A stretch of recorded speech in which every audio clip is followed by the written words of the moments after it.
नमस्कार, मैं डॉक्टर पंकज गोयल, हृदय रोग विशेषज्ञ जयपुर। आज हम एक छोटे से टॉपिक पे बात करेंगे, CT angiography versus conventional angiography. इसमें क्या डिफरेंस है। ये एक बहुत ही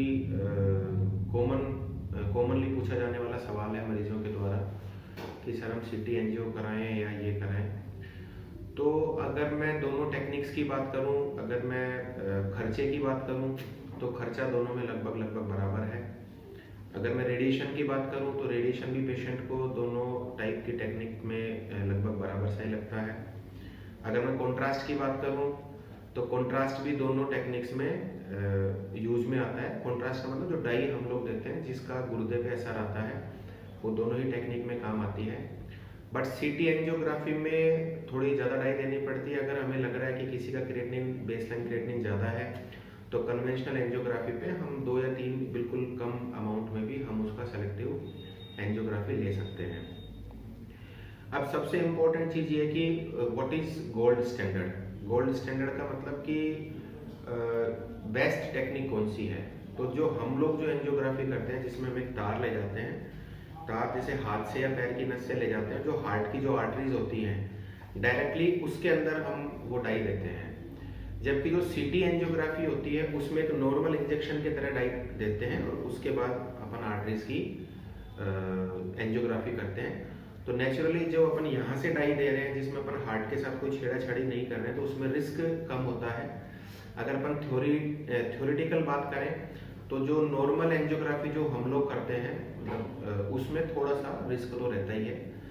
दूसरी बात, जो सीटी एंजियोग्राफी होता है उससे हम जो अपनी आर्टरीज होती हैं, आर्टरीज की जो वॉल होती है, जो लेयर्स होती है, उस पर भी हम थोड़ा कमेंट कर सकते हैं। एक जैसे कुछ लोग पूछते हैं कि मुझे हार्ट अटैक आने का रिस्क है या नहीं है। तो अगर सीटी एंजियोग्राफी में अगर अपन जैसे प्लाक के ऊपर अगर किसी ने कमेंट किया है, जो कोलेस्ट्रॉल का प्लाक अंदर जमा हुआ है, उसकी नेचर पे अगर कमेंट कर सकते हैं तो उससे थोड़ा आइडिया लग सकता है कि वो प्लाक फट के हार्ट अटैक कर सकता है या नहीं कर सकता है। दूसरी बात, जो हम लोग जो एंजियोग्राफी करते हैं वो केवल आर्टरी के ल्यूमेन को डिफाइन करती है, जबकि सीटी एंजियोग्राफी अगर आर्टरी में बाहर की तरफ भी अगर कुछ प्रॉब्लम है तो वो उसको भी बताती है। लेकिन अगर किसी के ईसीजी में अगर क्लियर कट चेंजेस हैं या किसी पेशेंट को अगर क्लियर कट हार्ट का पेन है, अगर आपका कार्डियोलॉजिस्ट या आपका डॉक्टर ने बोला है कि ब्लड की जांच में हार्ट अटैक आ गया है या ईसीजी में क्लियर कट हार्ट अटैक है या आपके सिम्टम्स अगर क्लियर कट हार्ट के हैं, उस कंडीशन में सीटी एंजियोग्राफी का यूजुअली कोई ज़्यादा रोल नहीं है। लेकिन अगर आपका ईसीजी नॉर्मल है, प्लस माइनस लग रहा है हमें कि हार्ट का हो भी सकता है, नहीं भी हो सकता है, उस या जैसे यंग पेशेंट है, उस कंडीशन में हम सीटी एंजियोग्राफी की तरफ जा सकते हैं। लेकिन उससे भी इम्पोर्टेंट ये कि उसकी रिपोर्ट कितनी देर में आएगी। जो डेवलप्ड कंट्रीज हैं उसमें जो सीटी एंजियो है वो इस पर्पज से किया जाता है कि उसकी रिपोर्ट जल्दी मिल जाती है। अब मान लीजिए किसी को आज चेस्ट पेन है, हमने सीटी एंजियो कराया, उसकी रिपोर्ट हमें कल मिल रही है, तो हमें जो टाइम की जो टाइम की सिग्निफिकेंस जो हार्ट अटैक में है वो उसकी फिर वैल्यू खत्म हो जाती है। तो अब मैं डायरेक्टली अगर 2 शब्दों में अगर बोलूं तो अगर क्लियर कट हार्ट का लग रहा है, ईसीजी में चेंजेस है, ट्रोपोनिन आई या ट्रोपोनिन टी बढ़ा हुआ है या पेन का जो करेक्टर है वो क्लासिकल हार्ट का है, तो हमें डायरेक्टली जो नॉर्मल एंजियोग्राफी है उसकी तरफ जाना चाहिए।